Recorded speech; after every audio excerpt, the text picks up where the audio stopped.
Well, a story that we've reported on recently has continued to gain some steam. Fox News, among others, is reporting that the MTN Group, the firm with ties to Iran that reportedly paid White House advisor David Plouffe $100,000 in speaking fees in 2010, has even deeper ties with the Iranian government. The firm, it's been alleged, was behind, quote, a premeditated program of corruption that included bribery and influence and corrupt and control officials. This type of in-depth reporting brings some very interesting questions to light, some of which Fox is more than happy to bring to the fray at the expense of the Obama administration. However, this type of coverage is becoming scarce, and it's becoming to politics and our foreign policy. Cue Wikileaks, an organization without which we wouldn't know many aspects of how our foreign governments work. Cablegate, as it was called, unearthed a trove of information, a lot of which served as the basis for many stories. Yet, it has been criticized and persecuted for doing just that. Just last night, the Wikileaks site was a victim of a distributed denial of service attack, throwing the site offline and making it unusable. So when are leaks okay? And what constitutes a leak when it involves government officials and actions and partnerships with other countries? Kevin Gosztola is a blogger with Firedog Lake and joins us now. Hey there, Kevin. I guess there seems to be a little bit of a double standard in play here. What do you think about all this? Well, I don't know that this case we actually have a leak, although the point would be that Fox News is engaging or thinks it's engaged in investigative journalism, and as they're carrying it out right now, this is a form of journalism that they themselves have called into question in the past. And I think that there's another point to be raised about this particular story, which is it's unclear what material Fox News actually got. I think that they might be leeching onto material that was published by the Washington Post, and that they've been covering this story for the fact that it fits their agenda. Yeah, and certainly every news network, us included, we choose what to cover and what not to cover. And, it's a story that seemed to serve the purpose, especially with viewers of Fox News. But it just is interesting to me, Kevin, I mean, what distinguishes when it's investigative journalism and when it's too much information that the public shouldn't know? Yeah, and I think to an extent that's really ideological.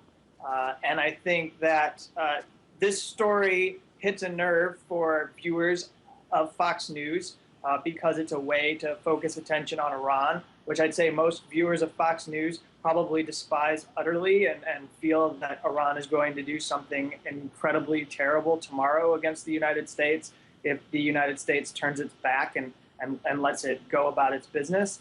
But on the other hand, with WikiLeaks, with all the stories that they were able to allow journalists to put together by disclosing previously classified documents, those are stories that I think Fox News, for a large extent of their reporting, they spent time casting doubt on the reports and also maligning those reports by saying that this was terrorism, that the WikiLeaks organization was engaged in, that it was information terrorism.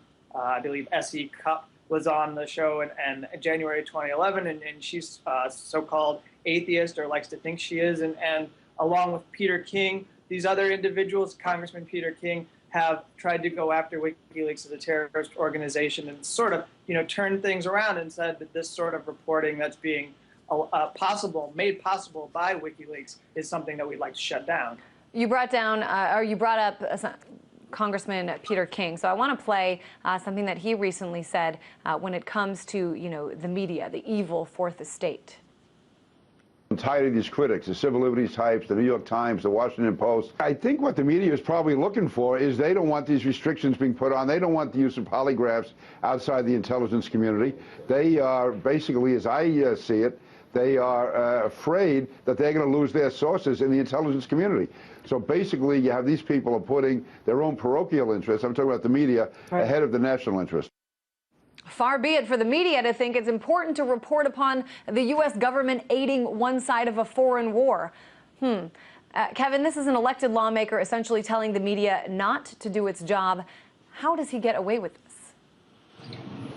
Well, I think, and to add to that comment, I would just say that what he's essentially suggesting is that the free speech rights of low-level intelligence employees be shut down. And in fact, he's promoting the perception that these, well, to backtrack, by making this statement, he's not acknowledging the fact that the intelligence community is one of the last places you would find a leak.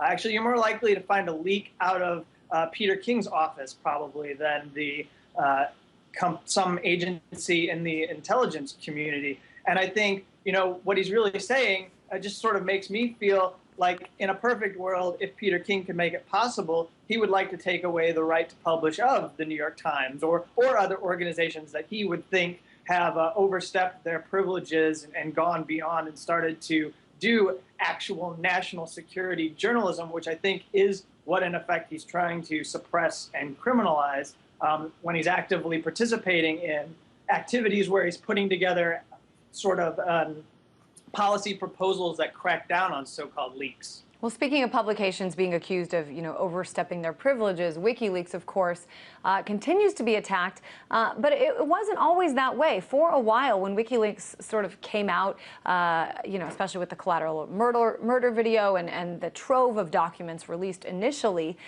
this was the basis for countless stories published by the New York Times, by several different media outlets, print, television.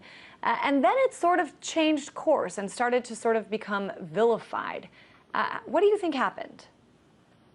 I think that it stayed true to what it wanted to do. In fact, it maintained its independence. It didn't assimilate and start to behave like an establishment media organization. It stayed that stateless news organization that it wants to be.